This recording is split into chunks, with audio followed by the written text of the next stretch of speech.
Bom dia a todos e a todas. Eu sou a professora Solange Maria Teixeira, da Universidade Federal do Piauí. Sou doutora em Políticas Públicas, com pós-doutorado em Serviço Social. Meu mestrado e graduação também foram em Serviço Social. Eu estou aqui hoje para discutir com vocês uma temática que faz parte das temáticas discutidas pela Universidade Federal de Santa Maria, especialmente do curso de Serviço Social, alusiva à Semana de Serviço Social, que comemora essa passagem do Dia do Assistente Social, que é 15 de maio, né? E dentro dessas temáticas que estão sendo discutidas hoje, né, que são os desafios profissionais em tempos de pandemia, eu trago uma discussão específica, considerando que o serviço social ele atua nos mais variados campos de intervenção, né, são múltiplos os espaços socioocupacionais da sua inserção.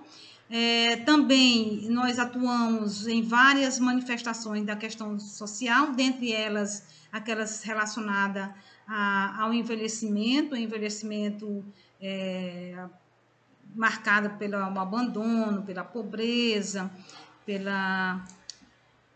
por falta de perspectivas e projetos de vida, velhice doentia, né? Então, são aquelas situações em que demandam maior atuação do assistente social por fato de deles atuarem hegemonicamente no âmbito das políticas públicas.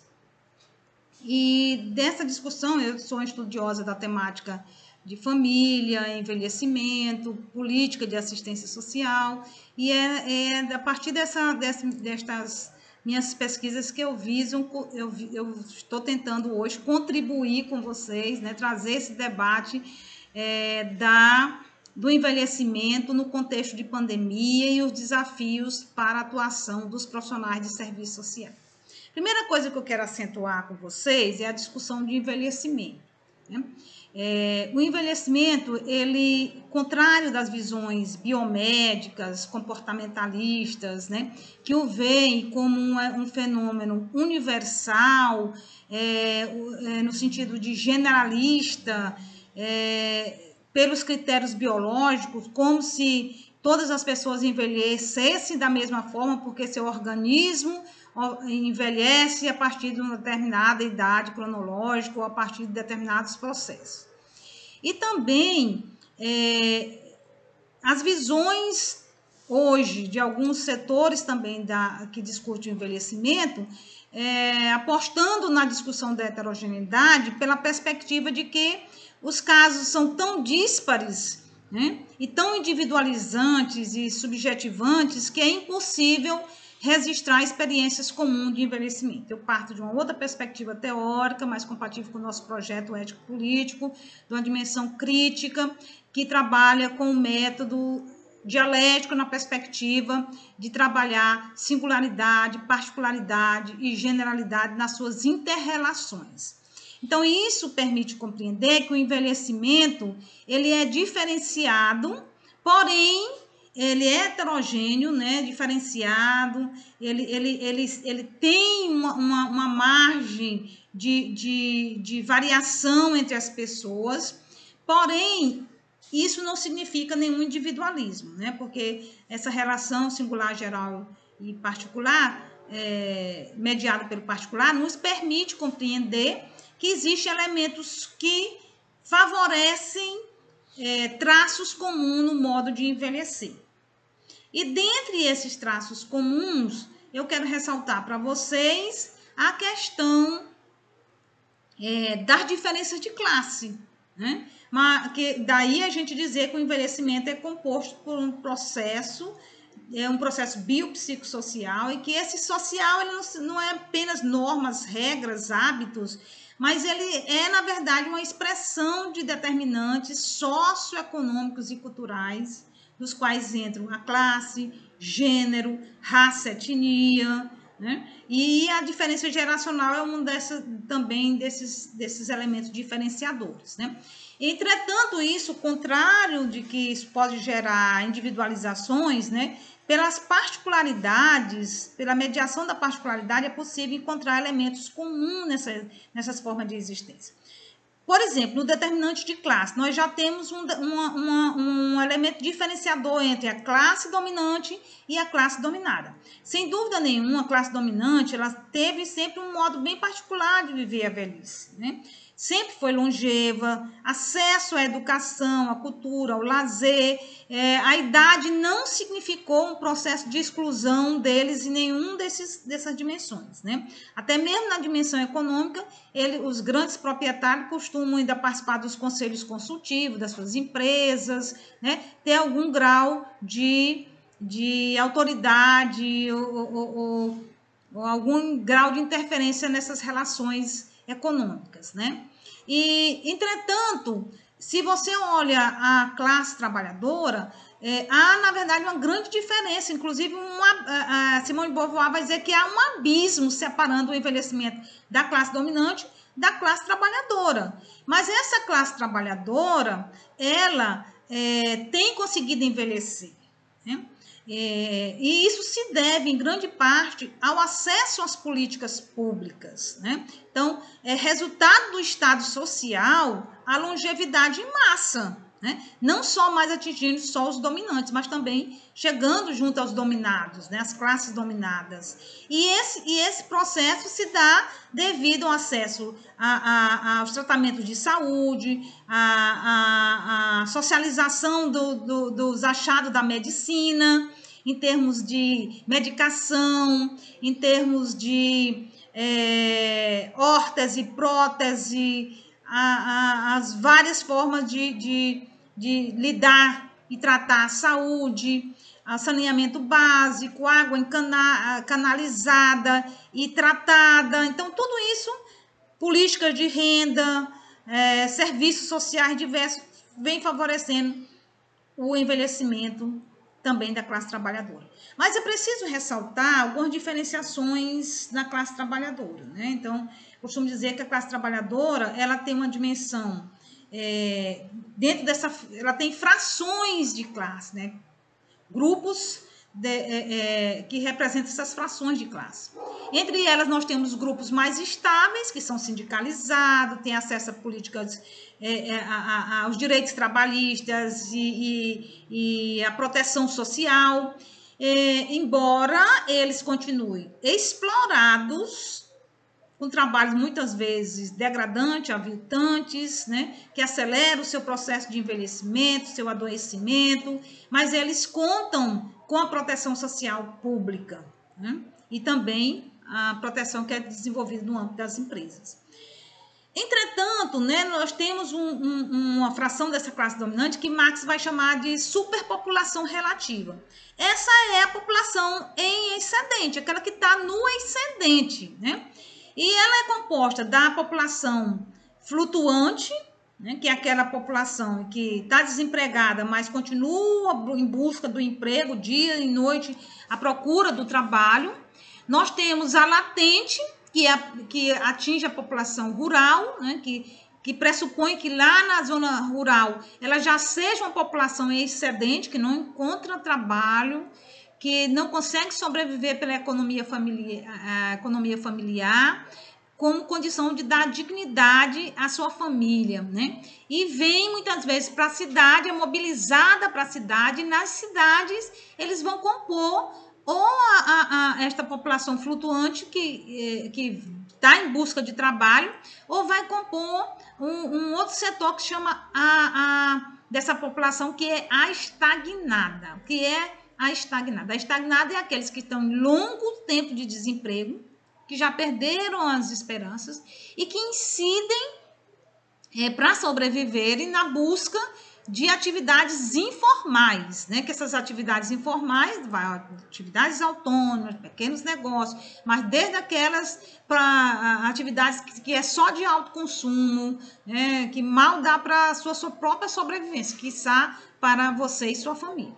Então, também, né, nós encontramos na população trabalhadora um setor que é o que o Marx naquela época chamava do pauperismo absoluto, que é populações que não têm condições pelo estado de pobreza absoluta e pela degradação que esse estado de pobreza lhe traz, né, de preconceito, de se inserir no mercado de trabalho. Então, são os indigentes, pessoas que vivem na rua, que têm trabalhos degradantes, né, para poder sobreviver, ora aqui, outra ali, ou muitas vezes não consegue por essa via, apenas pedindo ajudas das pessoas ou dependendo da ajuda pública.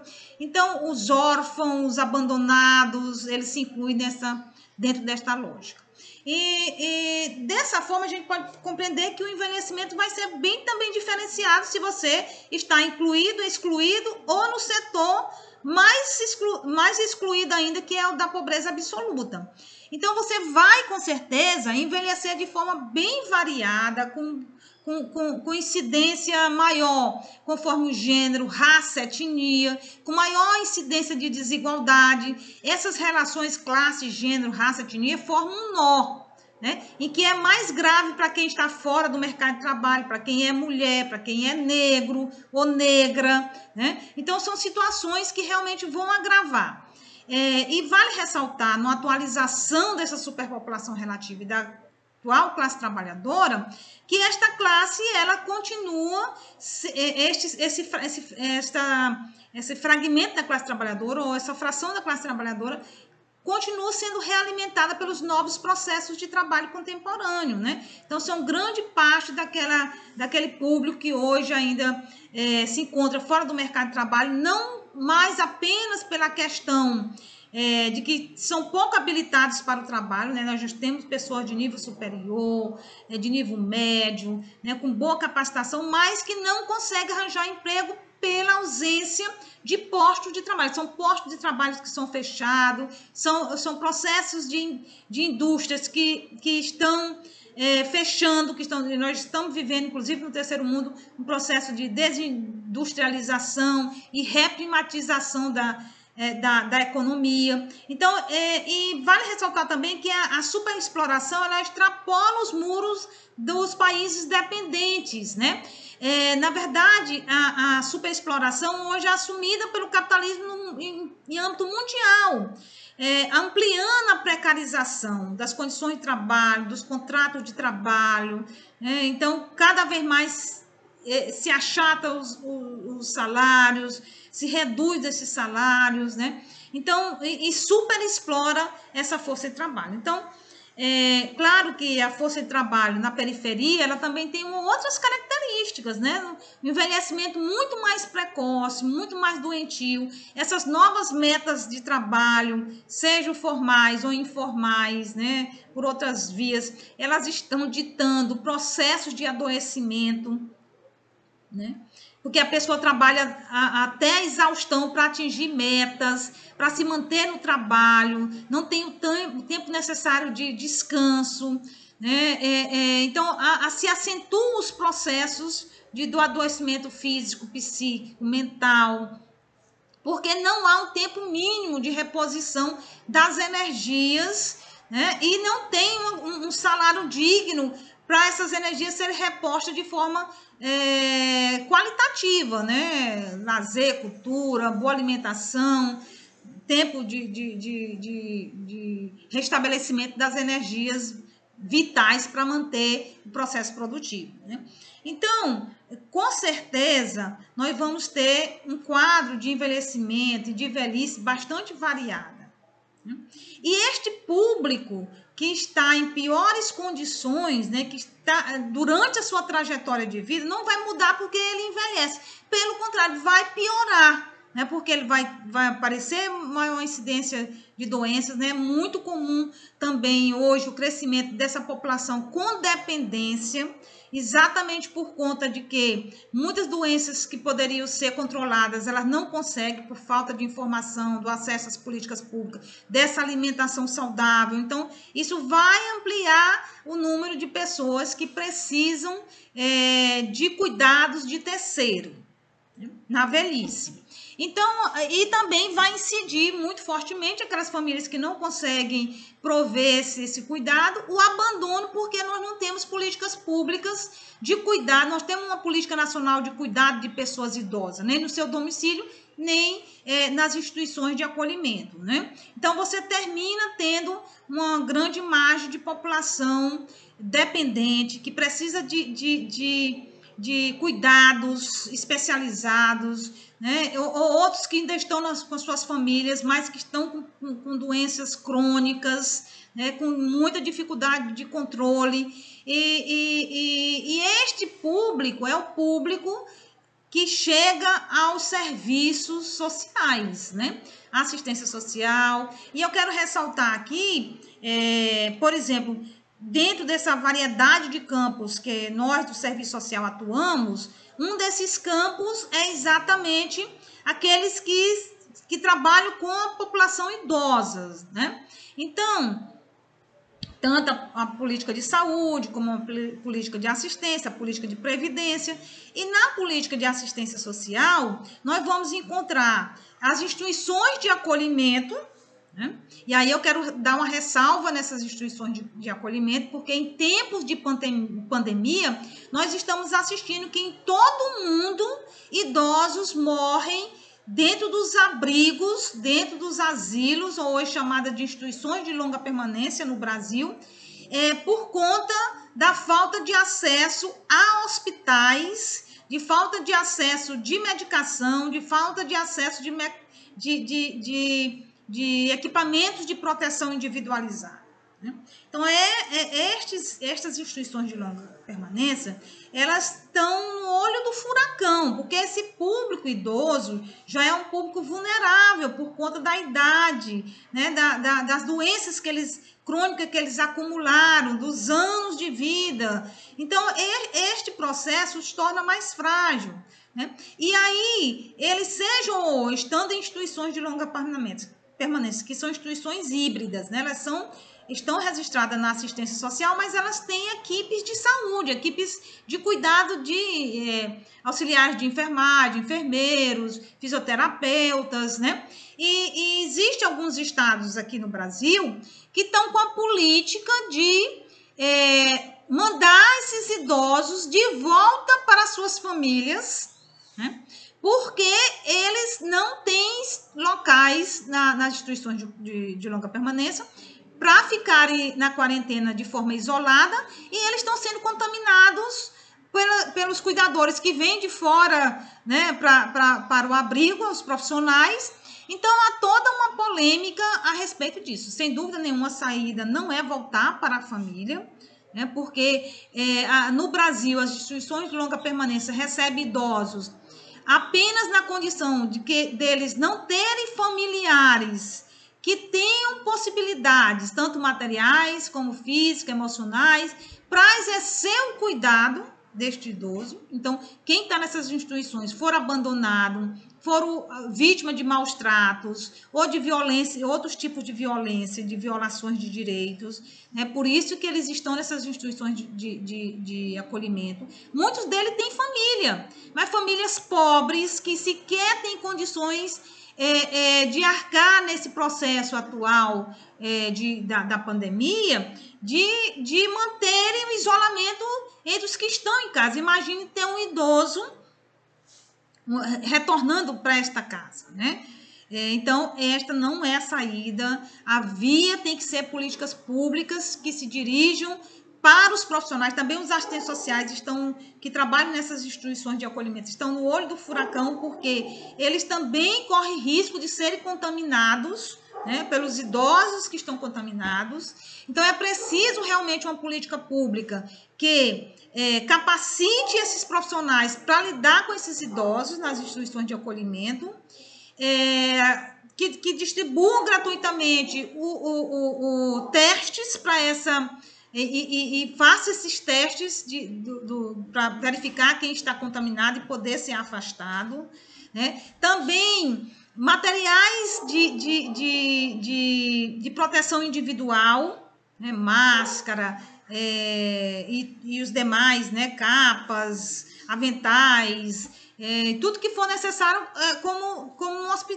um ambiente hospitalar. E, principalmente, ambiente hospitalar para os casos mais graves. Não é possível que esses idosos morram abandonados pelo poder público dentro das instituições de acolhimento, que muitas delas são filantrópicas, né? A maioria delas são filantrópicas, porque mesmo sendo uma excepcionalidade, o acolhimento, o Estado não assume isso como uma política, né? Ele não oferta vaga nas instituições de acolhimento, porque diz que favorece a vivência em família, mas também não tem uma política de cuidado em domicílio que possa orientar esses idosos, possam também acompanhar esse processo nas famílias. Então, isto termina deixando esse público um alvo muito crescente, sem dúvida nenhuma, desta doença, né? Então, os profissionais precisam, sim, estar atentos e recorrer ao conselho,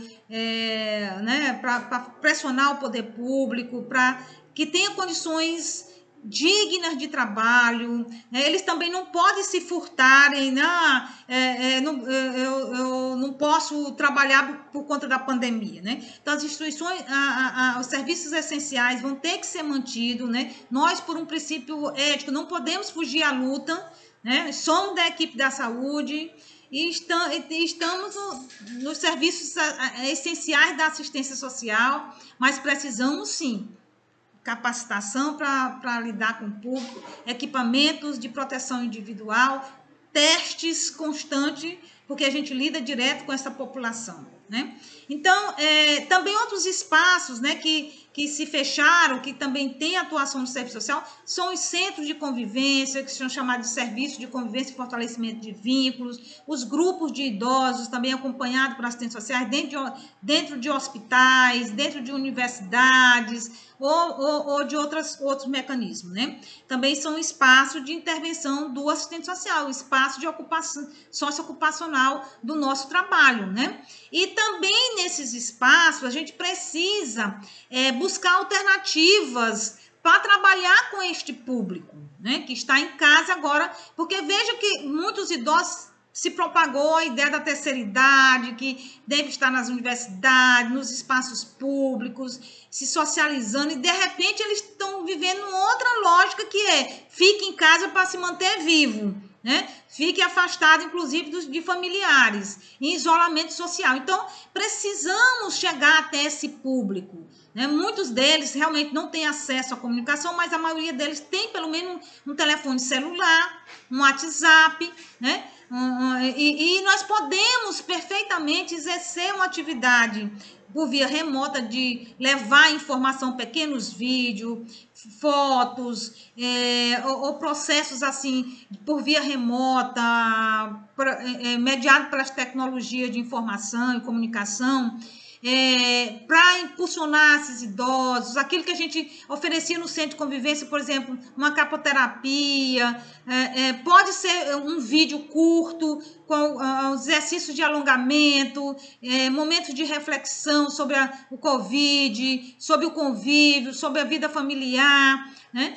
Mandar esses vídeos pelo WhatsApp, ou mandar mensagens pelo WhatsApp. Então, são situações que a gente precisa trabalhar. Quem tem, obviamente, acesso a um notebook ou outros processos, a gente pode sim também utilizar para este público, né? Por exemplo, aqueles que frequentam as universidades, alguns grupos dentro de hospitais, grupos de idosos, núcleos de idosos dentro desses hospitais, centros-dias, né? Que são idosos semi-dependentes ou independentes. Então, esse trabalho não precisa ser face a face, porque muitas vezes coloca em risco, mas remete à necessidade desse tipo de intervenção, né? E também visitas domiciliares restritas para os grupos que estão em maior situação de risco, como os idosos. A equipe de saúde da família pode fazer, obviamente, bem qualificada e preparada, né, com todo o material de segurança, para realmente... Porque veja que esse momento de isolamento, ele traz muitas questões também psíquicas, emocionais. Ela lida com um universo que a gente precisa abordar e levar em consideração, porque isso pode acentuar situações que a pessoa se sente mais isolado, que a pessoa se sente mais, né, mais triste, ou até beirando a depressão. Então, serviços de psicologia dentro dos CRAS, né, do CREAS, ou outros serviços especializados de atendimento por telefone, online, né, um trabalho de equipe interdisciplinar de várias pontas, né, de várias pontas envolvendo serviço social e psicólogo, que são os principais profissionais de referência nos serviços socioassistenciais, né, podem ser pensados, já que a gente não pode mais se reunir, fazer aqueles grupos de convivência, que eram bastante salutar para esses idosos, né? Então, isto vai precisar realmente ser modificado, remodelado, repensado provisoriamente em função desta doença. E, principalmente, gente, a informação. Essa informação precisa chegar no idoso, né? Exatamente para que eles se preparem e possam enfrentar isso com menos problemas, né? Com menos problemas, porque totalmente sem problema não vai ser possível. Então, são pessoas que, na maioria das vezes, têm dificuldade para aceitar a doença, o isolamento, né? Então, isso precisa realmente... Profissionais, é muito melhor profissionais falando do que um familiar, né? Então, o tempo é realmente de investimento em políticas públicas, realmente essa política neoliberal de austeridade fiscal, ela não vai ser possível ser executada neste momento, né? É preciso investimento, é preciso serviço público, é preciso contratação de profissionais para a linha de frente, nos vários serviços, não só da saúde, mas também da assistência que continua em funcionamento, né? Então, esse processo remete para que a gente garanta direitos, né, da pessoa idosa. Direitos, inclusive, a se manter vivo, né, a ter as condições mínimas durante esse processo de pandemia, física, psíquicas e emocionais neste processo. Então, nós do serviço social temos uma grande contribuição a dar neste campo da gerontologia social, né? Produzindo conhecimento, mas também atuando de forma inovadora, com novas tecnologias de assistiva, né? E publicando, difundindo essas modalidades de intervenção junto à pessoa idosa, pessoas idosas dependentes, pessoas idosas independentes, né? Que hoje a grande maioria dos serviços se dirige para pessoas idosas independentes, mas nós não podemos manter aquele serviço naquela perspectiva tradicional, como ele foi pensado em tempos de pandemia, mas também não podemos deixar essa população desassistida, né, sem orientação, sem atividades lúdicas. Então, indicar jogos de memória, de tabuleiros, né, gravar vídeos com os profissionais que antes ofereciam oficinas específicas, né? Então, são várias questões que podem ser apontadas dentro desse processo, né?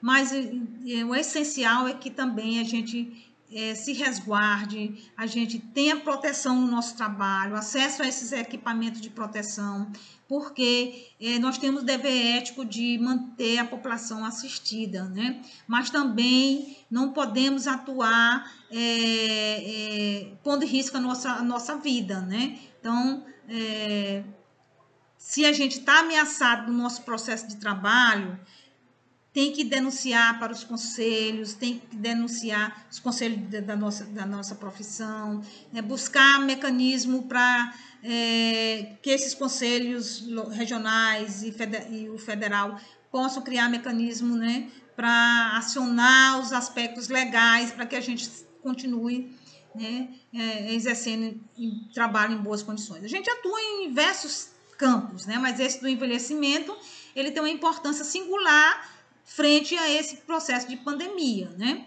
E mais do que nunca é fundamental o debate sobre essa temática, né? E dentro dessa data comemorativa, é muito importante a gente permanecer nessa luta pelos direitos da pessoa idosa, da garantia dos direitos da pessoa idosa, garantia de que ele tenha, sim, o direito a ter um leito hospitalar, o direito a um respirador, igual uma pessoa jovem tem também esse direito. Obrigada e até a próxima.